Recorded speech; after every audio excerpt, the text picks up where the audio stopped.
Alléluia. Alléluia. Est-ce qu'on peut encore acclamer le roi des rois? Parce que c'est lui qui a permis à ceux que nous puissions dormir hier et nous réveiller aujourd'hui. Amen. Et nous qui avons vu la grâce de se réveiller ce matin, nous devons encore acclamer encore très fort pour le roi des rois. Nous sommes de bénir le Seigneur pour cette grâce qu'il vient de m'accorder, afin qu'aujourd'hui je puisse continuer cette prédication que nous avions commencé ensemble depuis le mardi passé. Pour ceux qui ne me connaissent pas, on m'appelle docteur ingénieur Juste Amoneka. Je suis serviteur de Dieu dans cette église, où je suis diacre, mais aussi je suis le président de la jeunesse. Depuis le mardi, nous avions commencé avec un thème que nous allons conclure aujourd'hui. C'est pourquoi je vais vous demander de lire nos Bibles dans Exode 33, 17 jusqu'à 19. Exode 33, 17 jusqu'à 19. Et là, le thème que nous avions commencé à exploiter depuis le mardi, c'était les principes bibliques pour vivre et expérimenter la gloire de Dieu. Amen. Nous allons lire Exode 33, 17 jusqu'à 19. Disons, l'Éternel dit à Moïse, je ferai ce que tu me demandes, car tu as trouvé grâce à mes yeux et je te connais par ton nom. Moïse dit, fais-moi voir ta gloire. L'Éternel répondit, je ferai passer devant toi toute ma bonté. Je proclamerai devant toi le nom de l'Éternel. Je fais grâce à qui je fais grâce et miséricorde à qui je fais miséricorde. Amen. Amen. Le verset qu'on vient de lire ici, ça nous parle de Moïse. Moïse qui était un serviteur de Dieu. Et Moïse voulait voir la gloire de Dieu. Et quand il voulait voir la gloire de Dieu, il lui a demandé de lui montrer dans le verset 18. Et Dieu lui répondit au verset 17 et verset 19. La gloire de Dieu maintenant c'est quoi que Moïse a demandé? La gloire de Dieu c'est la manifestation de sa personne. La manifestation de sa sainteté, sa puissance, mais aussi sa présence dans notre vie. Amen. La manifestation de la présence de Dieu dans notre vie. Et le mardi passé, quand nous avions introduit, nous avions dit ceci que demander la gloire ou de voir la gloire de Dieu devait être la prière de tous les chrétiens. Parce que cette gloire de Dieu, cette présence de Dieu dans notre vie, c'est sa bonté, sa grâce et sa miséricorde. Et si tu contemples la gloire de Dieu, si tu as la présence de Dieu dans ta vie, toutes les portes nous seront ouvertes. Si vous avez besoin d'élévation, l'élévation sera là. Si vous avez besoin de l'emploi, l'emploi viendra. Si vous avez besoin de mariage, le mariage viendra. Pourquoi? Parce que vous avez la présence de Dieu dans votre vie. Amen, amen. Et le mardi, nous avions commencé à expliquer qu'est-ce que nous devons faire maintenant pour expérimenter cette gloire ou cette présence de Dieu dans notre vie. Et nous avons parlé de 5 principes. Et le mardi, nous avons commencé avec le premier principe. Et le premier principe que nous avons exploité le mardi, c'était pouvoir expérimenter la gloire de Dieu. Un chrétien doit mener une vie de sanctification. Et ce jour-là, nous avions donné l'exemple d'un serviteur de Dieu que j'aime beaucoup, que la Bible décrit comme un homme selon le cœur de Dieu. Et si vous lisez dans Samuel 13, 14 ou Actes 13, 22, on va vous dire que l'homme, selon le cœur de Dieu, c'est qui? C'est David. Dieu témoigne David comme c'était un homme de référence. Un homme qui avait le cœur de Dieu. Mais ce n'est pas à dire que si David avait le cœur de Dieu, c'était une référence. Que David était saint, non. Que David ne commettait pas de péchés, non. Et si vous lisez la Bible, vous allez voir des erreurs et des fautes que David a fait. Premièrement, je vais citer ce que deux. Une grande faute que David a fait, c'est l'adultère avec Bathséba. L'adultère avec Bathséba. Mais aussi David avait fait tuer Uri. Donc c'était un péché. Mais Jésus le témoigne ici comme un homme selon le cœur de Dieu pour son humilité. Même s'il était pécheur, même s'il commettait des péchés, amen, il ne regardait pas son rang. Il ne disait pas que non, moi je suis le roi d'Israël. Je suis le roi de ce monde. Tous les pays, c'est Dieu qui m'a donné pour diriger ça. Mais non. David, il était humble. Lorsqu'on les reprochait pour les fautes qu'il a commises, il s'agenouillait toujours et il implorait toujours la présence de Dieu. Et vous avez vu dans la Bible que David, c'était un roi qui était béni. Et même sa descendance aussi était bénie. Pourquoi? Parce qu'il vivait selon la volonté de Dieu. Et David, c'est un bon exemple pour nous chrétiens, si nous voulons vivre et expérimenter la gloire de Dieu. Nous devons être comme David, avoir une vie de sanctification. Parce que celui qui ne fait pas le péché, il est en relation directe avec Dieu et Dieu va agir au travers de lui. Amen. C'est ce que nous avons vu pour les mardis. Le jeudi, lors de notre séance de jeudi de visitation, nous avons parlé du deuxième principe. Deuxième principe, pour vivre, expérimenter la gloire de Dieu. Et ce deuxième principe, c'était quoi? C'est vivre dans la prière, louange et adoration. Amen. Vivre dans la prière, la louange et adoration. Et là, nous avons lu un verset dans Jacques, chapitre 5, le 13e jusqu'au 14e verset. Et là, nous avons vu que pour contempler la gloire de Dieu, nous devons faire quoi? Vivre dans la louange et l'adoration, mais aussi dans la prière. Et nous avons dit ceci que lorsque nous prions, nous devons premièrement d'abord demander la volonté de Dieu. Et pas demander notre volonté qui peut être dictée par nos désirs charnels. Il arrive souvent dans la vie, tu vois, frère tel, il a fait un tel mariage. Frère tel, il a un bon emploi. Et tu commences à prier Dieu. Dieu, je veux être aussi comme tel. Je veux être aussi comme tel. Mes chers frères et sœurs, qu'est-ce qui vous dit que c'est ça la volonté de Dieu? Qu'est-ce qui vous dit que Dieu veut que toi tu sois comme l'autre là? Mais à mon avis, comme nous avons vu le mercredi, lorsque nous prions, nous devons demander la volonté de Dieu. Nous devons dire à Dieu, Seigneur Jésus-Christ, je veux être comme toi tu veux que je veux. Mais je ne veux pas être comme moi-même je veux que je veux. Amen. Et nous avons dit aussi ce jour-là, que lorsque nous prions, nous devons demander la volonté de Dieu, mais aussi nous devons apprendre à accepter la volonté de Dieu. Parce qu'il arrive souvent, nous pensons que nos désirs, nous pensons que ce que nous voulons, c'est la volonté de Dieu. Et il arrive souvent certains chrétiens qui tombent même dans le péché, parce que ce qu'eux, ils pensaient que c'est la volonté de Dieu, ce n'était pas la volonté de Dieu. Et c'est jeudi quand on était ici, je me souviens, le pasteur avait demandé à toute l'église, à la fin, de prier pour notre frère qui nous a laissé le vendredi matin. Le pasteur avait dit, prions pour que Dieu puisse guérir notre frère. Et pour nous, en tant que chrétiens de l'église 5 c'est Papa Golgotha, notre souhait en tant qu'être humain, combattissant, c'était que Dieu puisse guérir le frère qui nous a laissé. Mais est-ce que c'était ça la volonté de Dieu? Non. Le jeudi, nous avons dit, nous devons demander la volonté de Dieu, mais aussi nous devons accepter cette volonté de Dieu. Amen. Amen. Mais aussi nous avons dit ceci le jeudi. Un chrétien qui veut expérimenter la gloire de Dieu, il doit vivre dans la louange et l'adoration. Dans n'importe quelle condition. Et ce jour-là, nous avons donné l'exemple de qui? De Paul et Silas. Paul et Silas, les serviteurs de Dieu, ils sont en campagne d'évangélisation, ils sont arrêtés, ils sont placés en prison.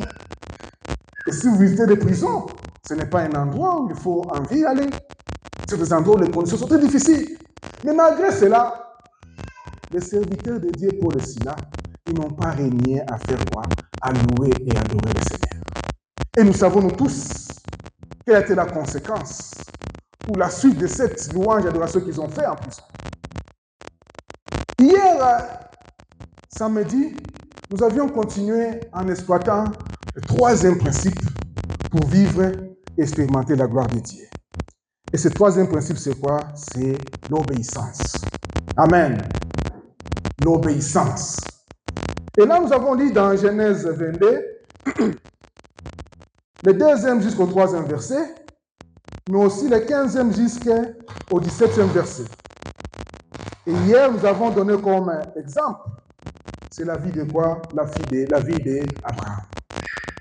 Abraham qui est décrit comme la Bible comme le père de la foi. Mais pourquoi il est décrit comme le père de la foi? Pourquoi il est décrit comme une référence pour nous en tant que chrétiens?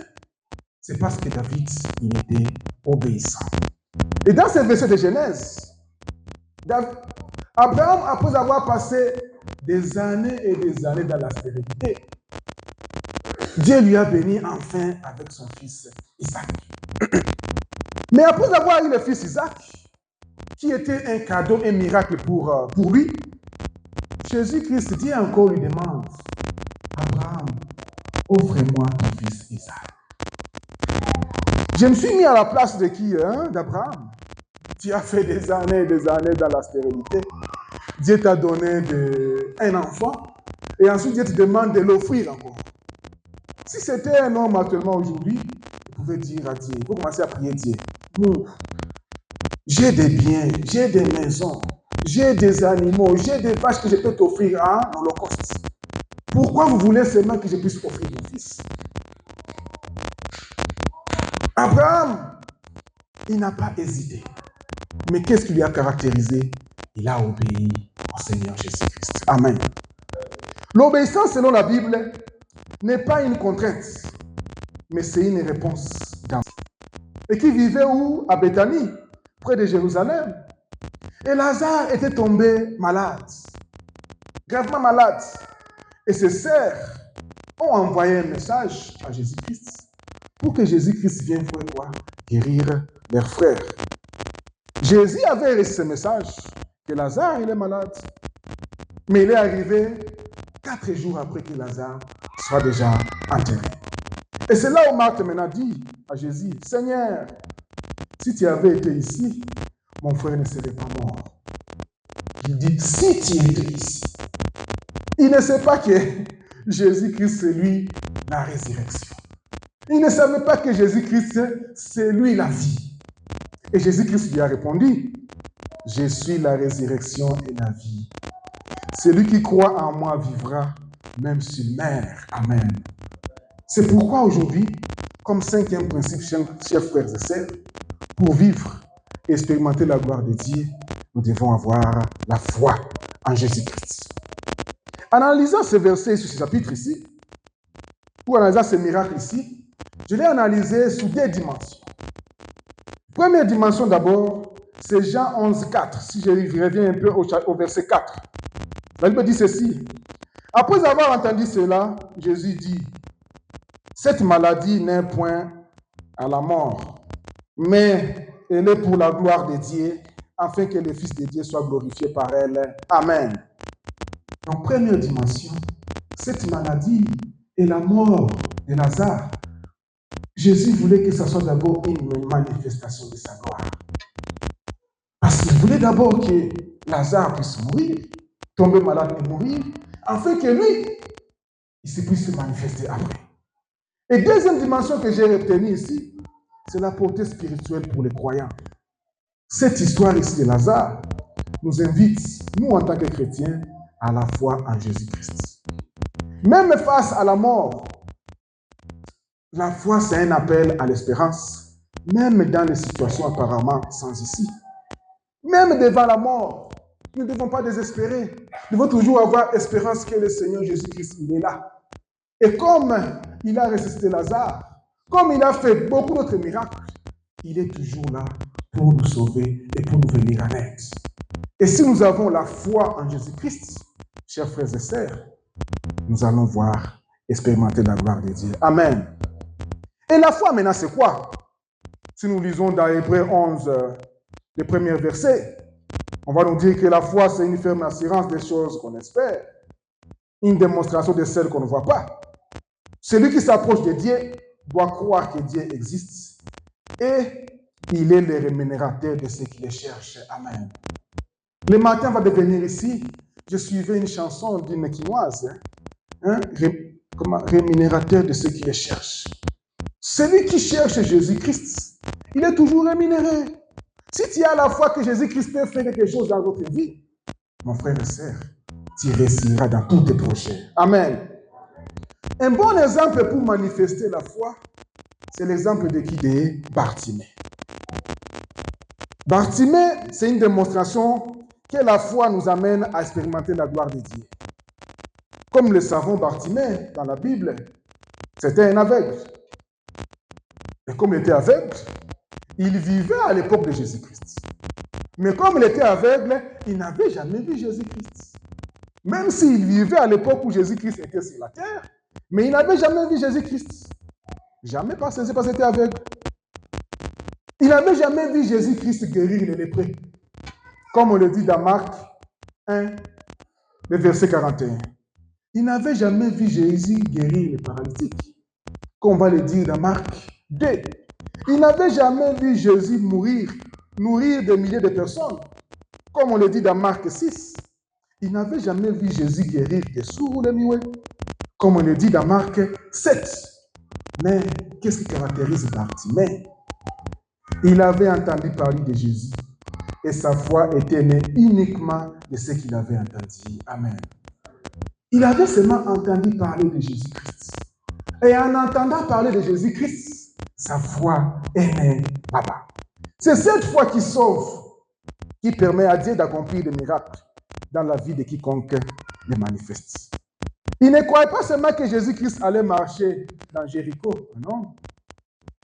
Mais il croyait que Jésus-Christ a la puissance de changer sa vie. Amen.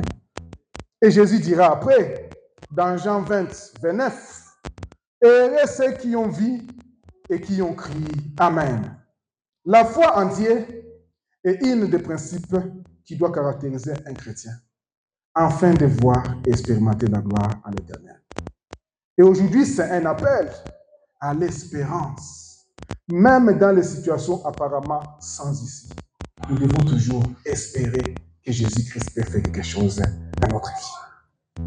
Et pour conclure maintenant ce message, parce que le temps nous presse, un chrétien, comme je l'ai dit à l'introduction aujourd'hui, doit être en quête de vivre et d'expérimenter la gloire ou la présence de Jésus-Christ dans sa vie. Ça devait être notre sujet de prière. Ça devait être notre besoin chaque jour. Demander toujours Dieu, je veux voir, expérimenter ta gloire. Et pour expérimenter cette gloire, nous devons vivre les 5 principes que nous venons de citer aujourd'hui. Premièrement, nous devons vivre une vie de sanctification. Et l'exemple qui est concret là-bas, c'est l'exemple de qui? L'exemple de David. De ne pas voir notre rang social, de ne pas voir ce que nous sommes dans la vie, mais lorsque nous commettons des péchés, nous devons toujours nous mettre à genoux et demander pardon à Dieu. Amen. Deuxièmement, nous devons vivre dans la prière, la louange et l'adoration. Nous devons demander à Dieu sa volonté. Mais à part demander à Dieu sa volonté, nous devons aussi apprendre à accepter cette volonté de Dieu. Troisièmement, nous devons vivre dans l'obéissance. Comme le dit dans Genèse 22, du 2e jusqu'au 3e verset avec Abraham. Abraham, il n'a pas hésité. Lorsque Dieu lui a donné comme ordre, allez offrir ton fils, il n'a pas hésité pour regarder, oh non, mon fils doit lire. Parce qu'en lisant, nous faisons quoi? Nous montons des escaliers dans notre spiritualité. Mais aujourd'hui, vous allez voir des chrétiens qui peuvent faire une semaine, 2 semaines, 1 mois, sans pourtant lire la Bible. Alors qu'aujourd'hui, la téléphonie ou le téléphone nous aide même à avoir la Bible de partout. Chers frères et sœurs, si nous voulons vivre, expérimenter la gloire de Dieu, nous devons vivre dans la méditation de la parole de Dieu. Et cinquièmement, nous devons avoir la foi en Dieu. Comme Bartimée, qui n'avait jamais vu Jésus-Christ, qui n'avait jamais vu Jésus faire un miracle quelconque, mais il a seulement entendu que Jésus-Christ pouvait faire quelque chose dans sa vie, et il a crié, et sa vie a été transformée. Chers frères et sœurs, par ce message ici, j'aimerais nous inviter nous tous à prier et à demander à Dieu de nous montrer sa volonté, de nous montrer sa gloire dans notre vie, afin que notre vie soit transformée. Que Dieu vous bénisse et bénisse sa parole. Amen.